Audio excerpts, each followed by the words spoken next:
Lotosový efekt, niekedy nazývaný aj hydrofóbny efekt, je zaujímavý fenomén inšpirovaný povrchom listov lotosu. Tie majú mikroskopickú štruktúru, ktorá umožňuje vode a ďalším kvapalinám ľahko sklzavať z povrchu listu, čo zanecháva list suchý a čistý.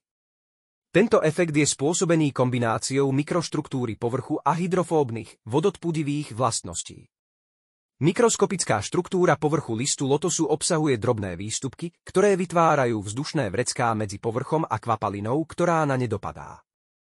Vďaka týmto vzdušným vreckám kvapalina nedokáže príliš dobre prilnúť k povrchu a rýchlo z neho sklzava. Tým je dosiahnutý v exteriéri samočistiaci efekt, kedy sa nečistoty a kvapaliny ľahko odplavujú preč.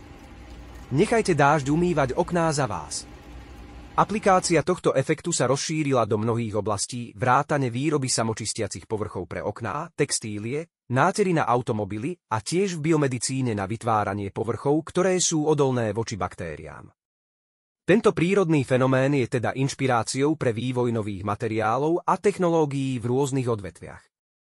Nanoslovakia realizuje aplikáciu neviditeľnej nanochrany na rôzne povrchy v domácnosti. Do kuchyne, kúpeľne alebo na okná, tam všade môže lotosový efekt priniesť vlastnosť ľahkej pravidelnej údržby, iba vodou alebo jemným ekologickým prostriedkom. Už žiadna agresívna chémia v domácnosti.